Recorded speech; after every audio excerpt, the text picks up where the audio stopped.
한국은 2050년 미래에 살고 있다고 말하는 독일 청년이 있습니다.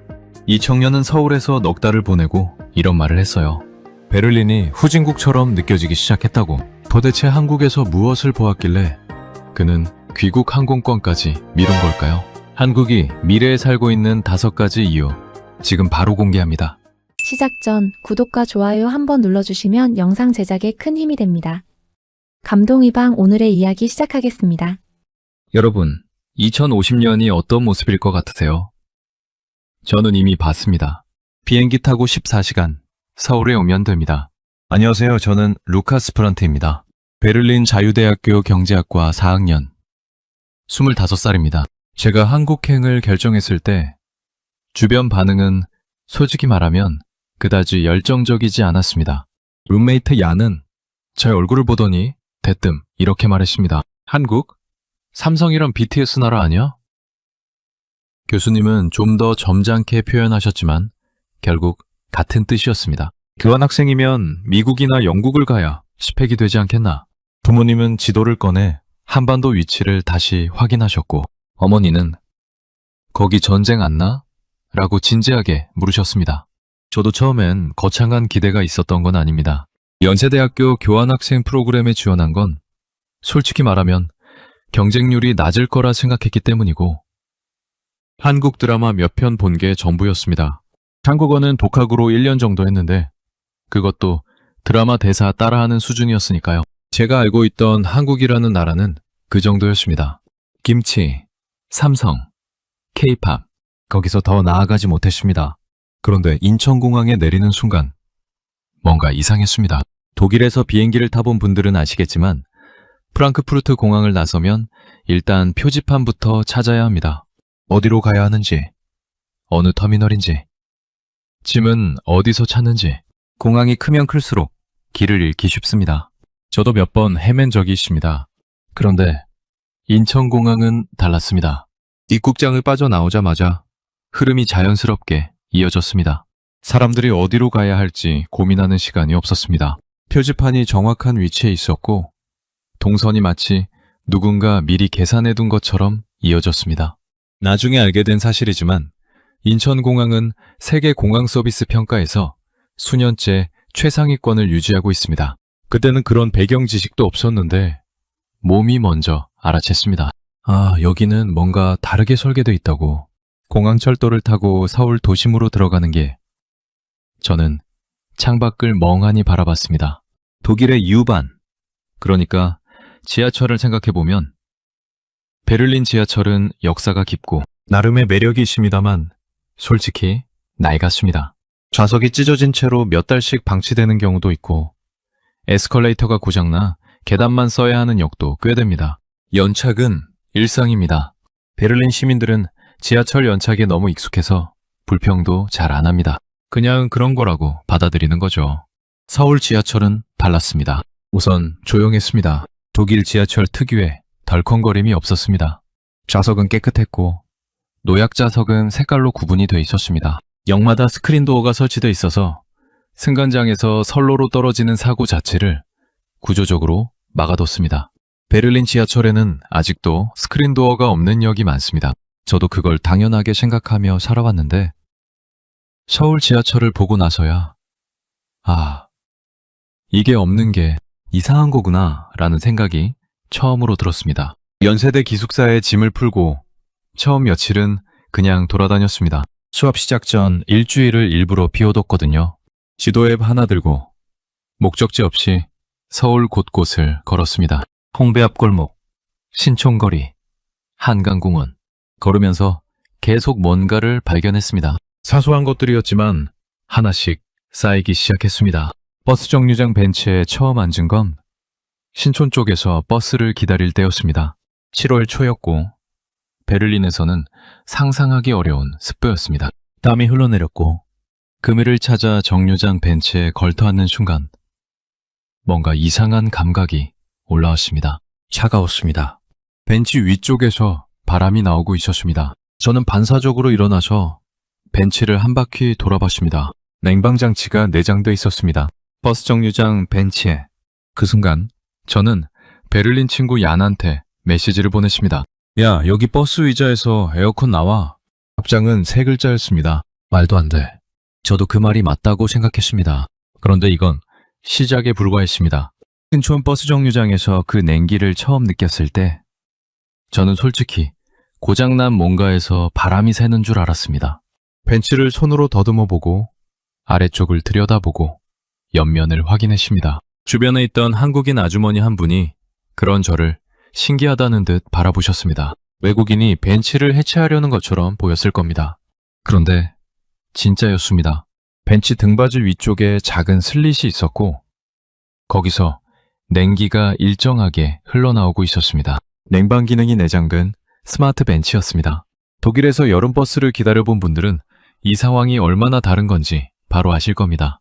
베를린 여름은 서울만큼 덥지 않지만 그래도 30도를 넘는 날이면 버스 정류장은 그냥 고통의 공간입니다. 그늘막 하나 있으면 다행이고 벤치는 그냥 철제나 나무판입니다.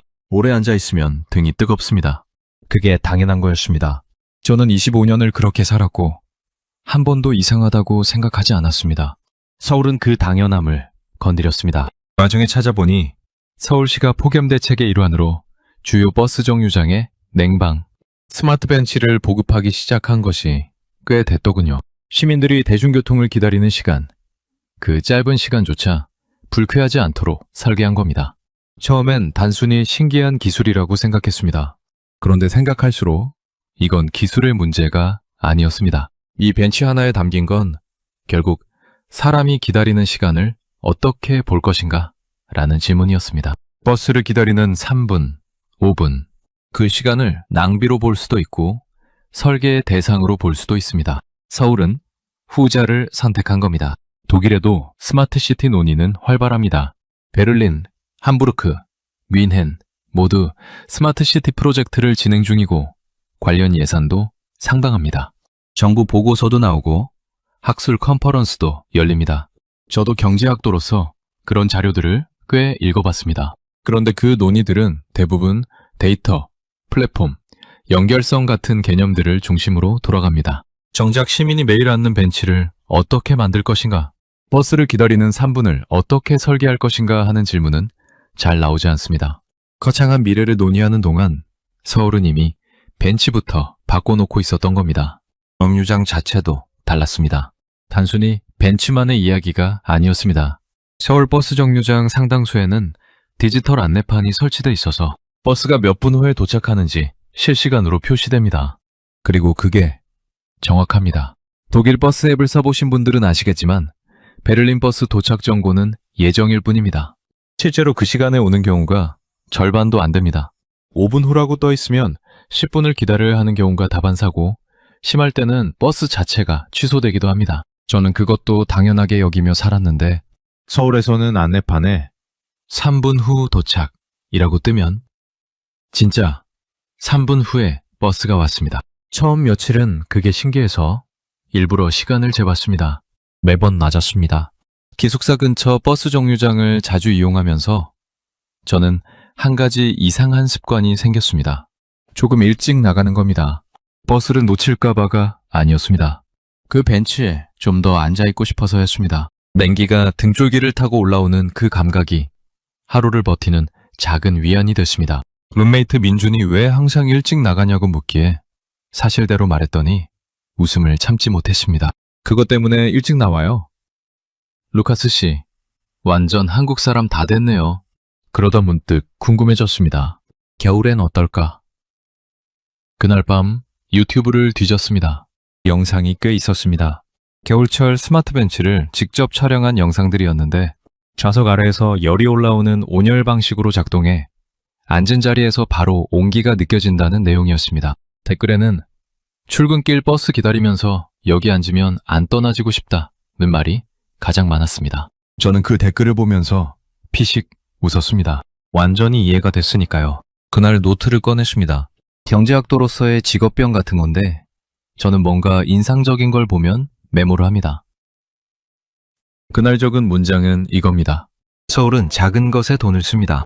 그리고 그 작은 것이 매일을 바꿉니다. 베를린에서는 지하철 에스컬레이터 수리에 몇 달이 걸립니다. 고장났다는 안내문이 붙은 채로 겨울을 나는 에스컬레이터를 저는 여러 번 봤습니다. 시민들은 불평하지만 바뀌지 않고 바뀌지 않으니 결국 포기합니다. 서울은 그 시간에 버스 벤치에 냉난방은 없습니다. 어느 쪽이 시민의 일상을 더 생각하고 있는 건지 경제학 이론을 꺼낼 필요도 없었습니다. 저는 그냥 그 벤치에 앉아서 이미 답을 느꼈으니까요. 서울에서 한 달쯤 지났을 때 저는 처음으로 진짜 난감한 상황을 맞았습니다. 연세대 앞에서 친구들과 저녁을 먹고 헤어진 뒤 지하철역으로 걸어가던 중이었습니다. 주머니에서 폰을 꺼냈는데 배터리가 3%였습니다. 베를린이었다면 그냥 포기했을 겁니다. 근처 카페에 들어가 충전 좀 할 수 있냐고 물어보거나 아니면 그냥 지도 없이 감으로 집을 찾아가거나 둘 다 좋은 선택은 아닙니다. 서울은 처음 왔을 때보다는 익숙해졌지만 배터리 없이 돌아다니기엔 아직 낯선 도시였습니다. 그런데 지하철역 입구 쪽 기둥에 뭔가가 붙어 있었습니다. 처음엔 광고판인 줄 알았습니다. 가까이 가보니 무선 충전 패널이었습니다. 공공 무선 충전소. 스마트폰을 올려놓으면 충전이 되는 구조였습니다. 돈도 필요 없고 회원 가입도 필요 없었습니다. 그냥 올려두면 됐습니다. 저는 한 5초 정도 멍하니 서 있었습니다. 그러다 일단 폰을 올려뒀습니다. 충전 표시가 떴습니다. 진짜였습니다. 베를린에서 배터리가 방전됐을 때를 생각해보면 선택지가 거의 없습니다. 카페에 들어가 눈치를 보며 콘센트를 빌리거나 보조 배터리를 갖고 다니거나 그냥 버티거나 공공장소에 무료 충전 시설이 있다는 개념 자체가 없습니다. 독일뿐 아니라 제가 여행해본 대부분의 유럽 도시가 비슷합니다. 충전은 개인이 알아서 해결해야 하는 문제입니다. 공공 인프라가 거기까지 손을 뻗는 경우는 거의 없습니다. 서울은 달랐습니다. 지하철역, 버스 정류장, 공원, 공공건물 로비 찾아보면 무선 충전 패널이 꽤 여러 곳에 깔려 있었습니다. 처음 발견하고 나서 저는 일부러 눈을 크게 뜨고 다니기 시작했습니다. 있었습니다. 생각보다 많은 곳에 있었습니다. 그동안 몰랐던 게 신기할 정도였습니다. 그런데 그것만으로 끝이 아니었습니다. 무선 충전을 발견하고 며칠 뒤 이번엔 외출 중에 배터리가 또 위기였습니다. 이번엔 교환학생 친구 지우가 옆에 있었는데 제가 폰을 보며 인상을 찌푸리자 당연하다는 듯이 말했습니다. 저기 보조 배터리 빌리면 되잖아요. 편의점 앞에 작은 단말기가 세워져 있었습니다. 보조 배터리 대여 스테이션이었습니다. 사용법은 간단했습니다. 앱을 깔고 케이블을 선택하고 보조 배터리를 뽑으면 됩니다. 충전된 보조 배터리를 그 자리에서 바로 받아 쓸 수 있고 다 쓰고 나면 근처 어느 스테이션에 반납해도 됩니다. 꼭 빌린 곳에 돌려줄 필요가 없습니다. 저는 그날 홍대 앞 편의점에서 빌려서 신촌 카페 앞 스테이션에 반납했습니다. 요금은 사용 시간에 따라 소액이 청구됐습니다.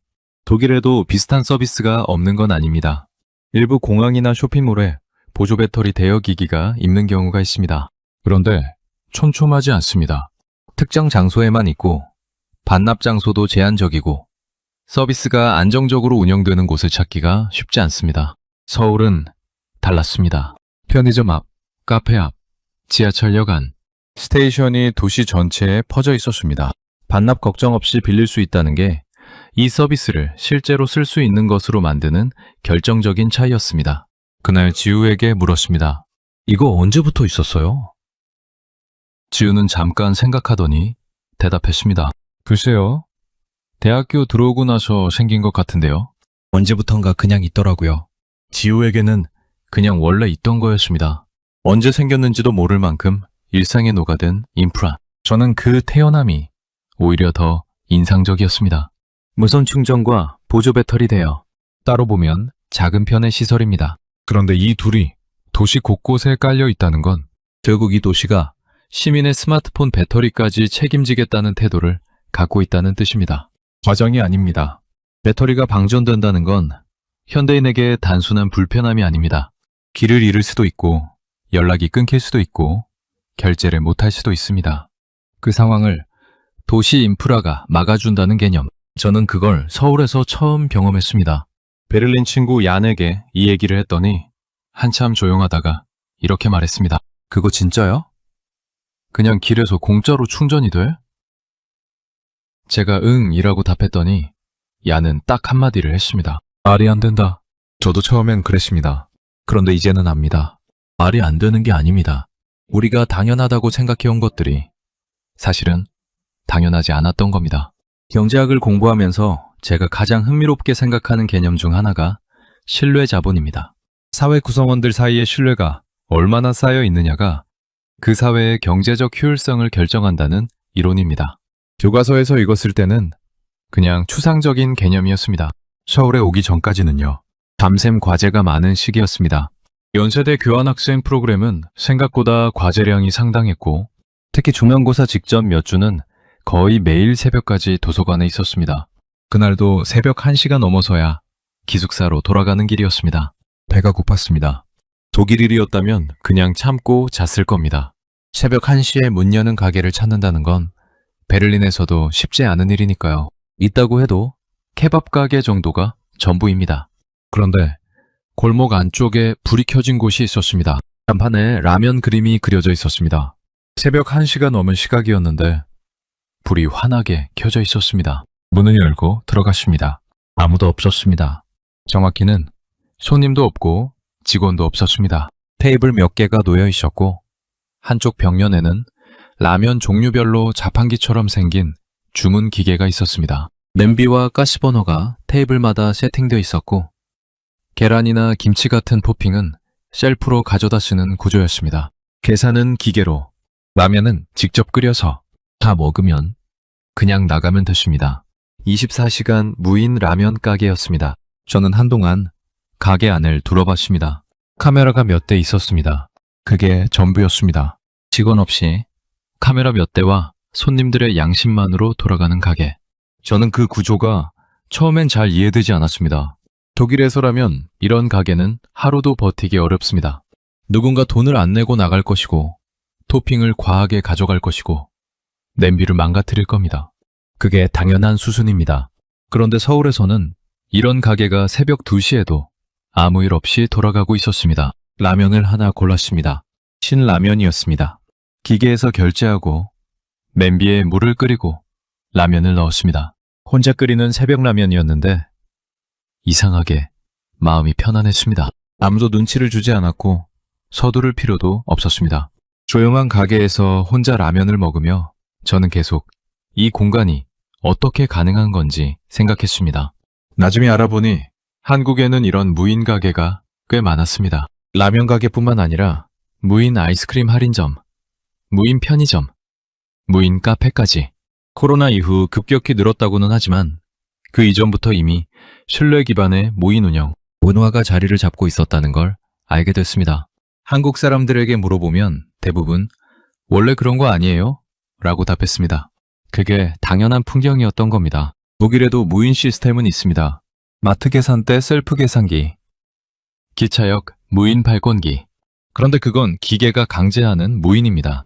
돈을 안 내면 나갈 수가 없는 구조입니다. 서울의 무인 라면 가게는 달랐습니다. 기계가 강제하는 게 아니라 사람이 알아서 하는 구조였습니다. 토핑을 얼마나 가져가든 아무도 보지 않습니다. 라면 값을 안 내도 막는 사람이 없습니다. 그냥 하지 않는 겁니다. 그날 라면을 다 먹고 나서 저는 배달앱 얘기를 처음으로 접했습니다. 같은 기숙사에 사는 한국인 선배 재현이가 방에 들어오더니 폰을 들고 뭔가를 주문하고 있었습니다. 새벽 2시였습니다. 이 시간에 뭐 시켜요? 제가 묻자 재현이는 당연하다는 듯 대답했습니다. 치킨이요. 30분이면 와요. 저는 그 말이 처음엔 농담인 줄 알았습니다. 새벽 2시에 치킨을 주문하면 30분 안에 온다는 말이. 그런데 진짜였습니다. 정확히 28분 후 기숙사 앞에 배달 오토바이가 도착했습니다. 베를린에서 음식 배달은 보통 저녁 10시가 넘으면 선택지가 급격히 줄어듭니다. 자정이 넘으면 사실상 끝납니다. 배달 가능한 가게가 없어서가 아니라 배달 자체가 되지 않습니다. 서울은 새벽 2시에도 치킨이 28분 만에 왔습니다. 무인 라면 가게와 새벽 배달. 이 두 가지가 같은 날 밤에 일어났습니다. 저는 기숙사 방으로 돌아오면서 생각했습니다. 이 도시는 잠을 자지 않는구나. 아니, 정확히는 이렇게 표현해야 할 것 같습니다. 이 도시는 새벽에도 누군가를 배려하도록 설계돼 있구나. 무인 라면 가게에 카메라 2대. 그리고 새벽 2시에 배달 오토바이. 둘 다 결국 같은 말을 하고 있었습니다. 당신이 몇 시에 배가 고프든 이 도시는 준비돼 있다고. 서울에 온 지 2달쯤 됐을 때 저는 처음으로 온라인 쇼핑을 해봤습니다. 독일에서도 아마존을 자주 썼기 때문에 크게 기대하지 않았습니다. 필요한 물건을 주문하고 며칠 기다리면 오겠지. 그게 제가 알고 있던 택배의 상식이었습니다. 한국 친구 재현이가 쿠팡을 알려줬습니다. 오늘 밤 12시 전에 주문하면 매일 아침에 와요. 저는 그 말을 반쯤만 믿었습니다. 독일 DHL이 이틀을 약속하고 나흘 만에 오는 걸 수도 없이 경험해온 저로서는 다음날 아침 배송이라는 말이 그냥 마케팅 문구처럼 들렸습니다. 그날 밤 11시쯤 기숙사에서 필요한 물건 몇 가지를 주문했습니다. 그리고 잠들었습니다. 다음날 아침 7시 기숙사 문 앞에 택배가 놓여 있었습니다. 저는 처음에 다른 사람 택배인 줄 알았습니다. 확인해보니 제 이름이었습니다. 밤 11시에 주문했는데 아침 7시에 문 앞에 있었습니다. 8시간이 채 안 됐습니다. 여기 친구 얀에게 바로 사진을 찍어 보냈습니다. 어젯밤 11시에 주문한 거야. 얀의 답장은 한참 후에 왔습니다. 그거 사진 합성한 거 아니야? 합성이 아니었습니다. 쿠팡의 로켓 배송 시스템은 전국 각지에 물류센터를 두고 주문이 들어오는 즉시 분류와 배송을 시작하는 구조입니다. 밤새 움직이는 겁니다. 소비자가 잠든 사이에 물건이 이동해서 일어나면 문 앞에 있는 방식. 저는 이 시스템의 작동 방식을 알고 나서 한동안 멍했습니다. 단순히 빠른 게 아니었습니다. 소비자의 시간을 전혀 쓰지 않는다는 게 핵심이었습니다. 독일 택배 시스템과 비교하면 차이가 명확합니다. DHL 기준으로 국내 배송은 보통 1에서 3일입니다. 그것도 잘 지켜지면 그렇다는 얘기고 실제로는 지연이 잦습니다.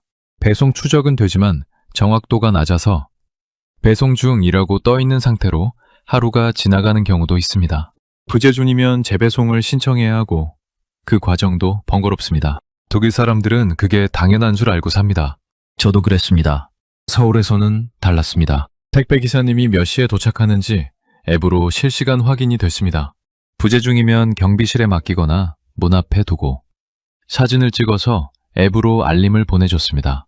분실이 걱정됐는데 기숙사 친구들 말로는 문 앞에 두고 가도 없어지는 경우가 거의 없다고 했습니다.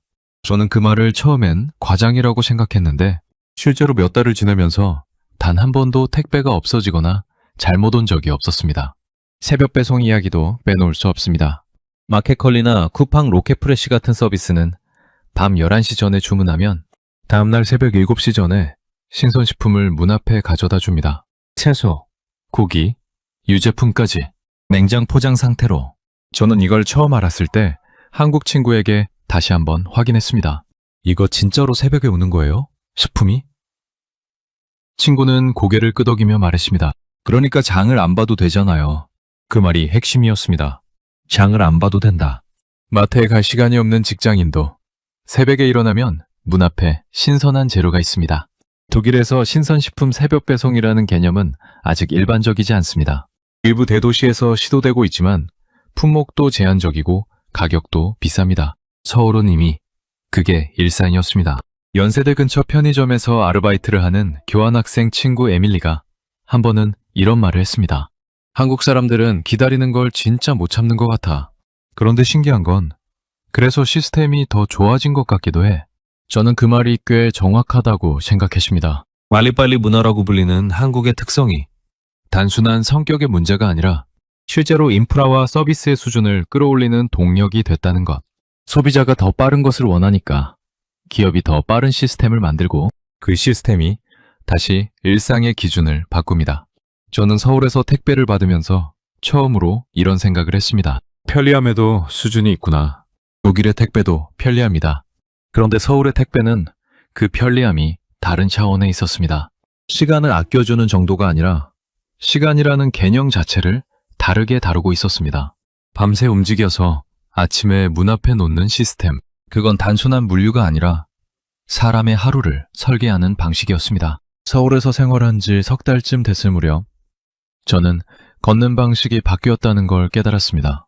정확히는 고개를 드는 빈도가 줄었습니다. 지도 앱을 보고 메시지를 확인하고 번역 앱을 켜고 서울의 외국인 교환학생이라면 피하기 어려운 일입니다. 스마트폰을 보며 걷는 시간이 베를린에 있을 때보다 훨씬 길어졌습니다. 그러던 어느 날이었습니다. 홍대 근처 횡단보도 앞에 서 있었습니다. 폰을 보고 있었습니다. 갑자기 발밑에서 붉은 빛이 번졌습니다. 반사적으로 멈췄습니다. 고개를 들지 않아도 됐습니다. 바닥이 빨간색으로 빛나고 있었으니까요. 신호가 아직 빨간불이었습니다. 바닥 신호등이었습니다. 횡단보도 앞 보도블록에 LED 조명이 매립돼 있었습니다. 빨간불일 때는 바닥이 붉게 빛나고 초록불로 바뀌면 바닥도 초록빛으로 바뀌는 구조였습니다. 고개를 들어 신호등을 확인하지 않아도 시선이 아래를 향하고 있어도 신호를 인지할 수 있습니다. 스마트폰을 보며 걷는 사람들을 위한 설계였습니다. 저는 그 자리에서 한동안 바닥을 내려다봤습니다. 빨간 빛에서 초록빛으로 바뀌는 순간을 지켜봤습니다. 단순한 것이었습니다. LED 조명 몇 개를 바닥에 심은 것뿐입니다. 그런데 그 단순한 아이디어가 담고 있는 생각이 단순하지 않았습니다. 이 장치를 만든 사람은 사람들이 스마트폰을 보며 걷는다는 사실을 비판하거나 막으려 하지 않았습니다. 그냥 받아들인 겁니다. 사람들이 그렇게 걷는다면 신호를 바닥으로 내리면 된다고. 독일에서 스마트폰을 보며 횡단보도를 건너다 사고가 났다는 뉴스가 종종 나옵니다. 그에 대한 대응은 주로 캠페인입니다. 걸으면서 폰을 보지 맙시다. 안전을 위해 고개를 드세요. 포스터가 붙고 공익 광고가 나옵니다. 그런데 사람들의 행동은 잘 바뀌지 않습니다. 습관은 캠페인으로 바뀌지 않으니까요. 서울은 다른 방향을 선택했습니다. 사람을 바꾸려 하지 않고 환경을 바꿨습니다. 스마트폰을 보며 걷는 사람이 있다면 그 사람의 시선이 향하는 곳에 정보를 놓으면 된다는 발상. 이건 설계 철학의 차이입니다. 인간의 행동을 교정하려는 접근과 인간의 행동을 수용하고 거기에 맞춰 환경을 설계하는 접근. 저는 그 차이가 바닥 신호등 하나에 압축돼 있다고 생각했습니다. 나중에 알아보니 서울시가 스마트폰 보행자 사고 예방을 위해 주요 횡단보도에 바닥 신호등 설치를 확대해 왔다고 합니다.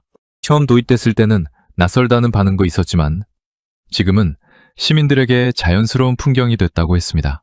외국에서도 비슷한 시도가 없는 건 아닙니다. 네덜란드 일부 도시에서 비슷한 시스템을 실험한 적이 있고 독일에서도 몇몇 도시에서 검토한 사례가 있습니다. 그런데 서울처럼 주요 횡단보도에 광범위하게 깔려있는 경우는 드뭅니다. 그날 이후로 저는 횡단보도 앞에 서면 습관적으로 바닥을 내려다보게 되십니다. 빨간 빛이 보이면 멈추고 초록빛으로 바뀌면 건넜습니다. 고개를 들어 신호등을 확인하는 행동이 오히려 어색하게 느껴지기 시작했습니다. 서울의 인프라가 제 행동 방식 자체를 바꿔놓고 있었습니다. 교환학생 친구들 사이에서 이 바닥 신호등은 꽤 화제가 됐습니다. 미국에서 온 친구 제이크는 처음 발견했을 때 사진을 찍어서 인스타그램에 올렸습니다. 한국은 미래에 살고 있다는 캡션과 함께 댓글에는 나도 한국 가고 싶다는 반응이 줄줄이 달렸습니다. 프랑스에서 온 클레르는 이게 왜 우리나라엔 없지? 라며 진지하게 고민했습니다. 저도 같은 생각이었습니다. 왜 없을까요? 기술이 없어서가 아닙니다. 돈이 없어서도 아닙니다. 독일도, 프랑스도, 미국도 충분히 만들 수 있습니다. 그런데 만들지 않았습니다. 그 차이는 결국 사람을 어떻게 볼 것인가의 문제로 귀결됩니다. 사람의 행동을 문제로 볼 것인가? 설계의 출발점으로 볼 것인가? 서울은 후자였습니다. 그리고 그 선택이 바닥을 빛나게 만들었습니다. 저는 그날 기숙사로 돌아오는 길 내내 바닥을 보며 걸었습니다. 빛나는 바닥이 새삼 달라 보였습니다. 이 도시가 저한테 말을 걸고 있다는 느낌이 들었습니다. 고개를 들이지 않아도 괜찮다고. 당신이 어디를 보든 이 도시는 당신을 안내할 준비가 돼 있다고. 서울에 온 지 넉 달이 지났을 때 저는 베를린 친구들과 영상통화를 했습니다. 오랜만이었습니다. 과제에 치이고 새로운 환경에 적응하느라 연락이 뜸해졌던 참이었습니다. 룸메이트 얀, 대학 동기 루이자, 고등학교 친구 막스까지 셋이 동시에 화면에 떴습니다. 처음엔 그냥 안부 통화였습니다. 많이 지느냐? 밥은 먹고 다니냐? 한국어는 늘었냐? 그러다 자연스럽게 서울 생활 얘기가 나왔습니다. 저는 그동안 경험한 것들을 하나씩 꺼냈습니다. 버스 정류장 벤치 얘기를 먼저 했습니다. 여름에 냉방이 나오는 벤치가 있다고. 옌이 바로 끊었습니다. 잠깐, 벤치에서 에어컨이 나온다고? 제가 응, 등받이 위쪽에서 냉기가 나와 라고 하자 루이자가 웃었습니다. 그게 말이 돼? 저는 폰을 들어 그날 찍어뒀던 사진을 보여줬습니다. 세 명이 동시에 조용해졌습니다. 무선 충전 얘기를 꺼냈습니다. 길거리 버스 정류장에 무선 충전 패널이 있다고. 무료라고. 막스가 인상을 찌푸렸습니다. 그거 진짜야? 공짜로? 제가 고개를 끄덕이자 막스는 한참 생각하더니 말했습니다. 베를린 지하철역에는 콘센트 하나도 없잖아. 아무도 반박하지 않았습니다. 사실이었으니까요. 보조 배터리 대여 얘기를 했습니다. 편의점 앞 단말기에서 빌려 쓰고 아무 곳에나 반납하면 된다고. 루이자가 물었습니다. 반납을 꼭 같은 데서 안 해도 돼? 제가 어디서든 돼 라고 했더니 루이자는 잠시 멈추고 말했습니다. 그게 어떻게 운영이 돼? 배터리가 다 한쪽에 몰리지 않아? 저는 솔직히 그 부분까지는 몰랐습니다. 그냥 됐습니다. 서울에서는 그냥 되는 것들이 있었습니다. 새벽 2시 무인 라면 가게 얘기를 했습니다. 직원이 없고 카메라만 있고 알아서 끓여 먹고 나온다고. 연이 조용히 물었습니다. 훔치는 사람은 없어? 저는 없는 것 같더라고 했습니다. 야는 한동안 말이 없었습니다. 그러더니 천천히 말했습니다. 독일이었으면 일주일도 못 버텼을 거야. 막스와 루이자도 고개를 끄덕였습니다. 부정할 수 없는 말이었습니다. 택배 얘기를 했습니다. 밤 11시에 주문했더니 아침 7시에 문 앞에 있었다고. 루이자가 눈을 크게 떴습니다. 8시간 만에? 제가 응 이라고 하자 루이자는 한숨을 쉬었습니다. 나 저번 주에 DHL 기다리다가 사흘 걸렸어. 남도 웃지 않았습니다. 다들 비슷한 경험이 있었을 겁니다. 바닥 신호등 얘기를 마지막으로 꺼냈습니다. 스마트폰을 보며 걷는 사람들을 위해 횡단보도 바닥에 LED 신호가 들어온다고. 이번엔 셋 다 말이 없었습니다. 막스가 먼저 입을 열었습니다. 그거 우리나라엔 없지? 루이자가 받았습니다. 있어야 하는 거 아니야? 야는 그냥 조용히 고개를 저었습니다. 영상통화가 끝날 무렵 루이자가 말했습니다. 루카스, 너 독일 돌아오기 싫어진 거 아니야? 저는 바로 대답하지 못했습니다. 농담처럼 던진 말이었는데 대답이 쉽게 나오지 않았습니다. 통화를 끊고 나서 한동안 천장을 봤습니다. 루이자의 말이 머릿속을 맴돌았습니다. 돌아오기 싫어진 거 아니야. 싫어졌다고 단정하기는 어려웠습니다. 베를린은 제가 나고 자란 도시입니다. 친구들이 있고 가족이 있고 25년의 기억이 있습니다. 그런데 동시에 서울에서 생활하면서 당연하게 여겨온 것들이 사실은 당연하지 않았다는 걸 알아버렸습니다. 버스 벤치에서 냉기가 나오는 게 당연하지 않습니다. 길거리에서 폰을 무료로 충전할 수 있는 게 당연하지 않습니다. 새벽에 배가 고프면 무인 가게에서 혼자 라면을 끓여 먹을 수 있는 게 당연하지 않습니다. 밤에 주문하면 아침에 문 앞에 택배가 있는 게 당연하지 않습니다. 바닥이 빛나서 신호를 알려주는 게 당연하지 않습니다. 서울에 오기 전 저는 이것들을 상상조차 하지 못했습니다. 그리고 지금 이것들 없이 사는 생활을 상상하기가 점점 어려워지고 있었습니다. 교환학생 프로그램 종료일은 처음부터 정해져 있었습니다. 12월 말 베를린행 항공권도 진작에 끊어뒀습니다. 짐도 조금씩 정리하기 시작했고 한국에서 사귄 친구들과 마지막 인사를 나누는 일정도 잡아뒀습니다. 모든 게 계획대로였습니다. 그런데 출발 3주를 앞두고 저는 항공권 예약 페이지를 열었습니다. 그리고 날짜를 바꿨습니다. 2달 뒤로. 특별한 이유가 있었던 건 아닙니다. 아니, 정확히는 이유가 너무 많았습니다. 어느 하나를 딱 꼽기가 어려웠습니다. 연세대 교수님 한 분이 청강 기회를 주셨습니다. 정규 교환학생 일정이 끝난 뒤에도 수업을 들을 수 있는 기회였습니다. 그게 첫 번째 명분이었습니다. 경제학도로서 한국의 산업 구조와 소비 문화를 좀 더 깊이 들여다볼 수 있겠다는 생각이 들었습니다. 교과서에서 읽던 것들이 서울 곳곳에서 실제로 작동하고 있었으니까요. 그런데 솔직히 말하면 그게 전부가 아니었습니다. 어느 날 아침 기숙사에서 나와 버스 정류장으로 걷다가 문득 이런 생각이 들었습니다. 베를린으로 돌아가면 이 벤치가 없겠구나. 냉기가 올라오는 그 벤치. 여름이 오면 철제 의자 위에 앉아 땀을 흘리며 버스를 기다려야 하겠구나. 당연한 일입니다. 그런데 그 단연함이 갑자기 불편하게 느껴졌습니다. 서울에 오기 전엔 한 번도 불편하다고 생각한 적 없던 것들이 이제는 선명하게 불편해 보이기 시작했습니다. 폰 배터리가 방전될까봐 보조 배터리를 챙겨야 한다는 것. 새벽에 배가 고파도 문 여는 가게를 찾기 어렵다는 것. 온라인으로 뭔가를 주문하면 며칠을 기다려야 한다는 것. 횡단보도 앞에서 고개를 들어 신호등을 확인해야 한다는 것. 하나하나는 사소합니다. 그런데 그 사소한 것들이 쌓이면 하루가 조금씩 달라집니다. 재현이에게 항공권을 바꿨다고 말했더니 재현이는 피식 웃으며 말했습니다. 역시 한국, 한 번 살면 못 떠나죠. 저는 그 말에 바로 동의하지는 않았습니다. 떠나지 못하는 게 아니라 떠나기 전에 조금 더 이해하고 싶었던 겁니다. 체류를 연장하면서 저는 서울을 조금 다른 시각으로 보기 시작했습니다. 관광객의 눈이 아니라 이 도시에서 실제로 살아가는 사람의 눈으로. 그러면서 보이기 시작한 게 있었습니다. 제가 경험한 5가지. 맥난방 벤치, 무선 충전, 무인 라면 가게, 보조 배터리 대여, 바닥 신호등. 이것들은 서로 연결돼 있었습니다. 공통점이 있었습니다. 전부 불편함에서 출발한 설계라는 점입니다. 더운 여름에 버스를 기다리는 사람이 불편하다. 폰 배터리가 방전돼 곤란한 사람이 있다. 새벽에 배가 고픈 사람이 있다. 스마트폰을 보며 걷다가 사고가 나는 사람이 있다. 불편함을 발견하고 그걸 해결하는 방향으로 도시를 설계한 겁니다. 거창한 비전이 아니었습니다. 그냥 사람을 관찰하고 사람이 불편한 부분을 고친 것들이었습니다. 경제학에서는 이걸 사용자 중심 설계라고 부릅니다. 공급자가 편한 방식이 아니라 사용자가 편한 방식으로 시스템을 만드는 것.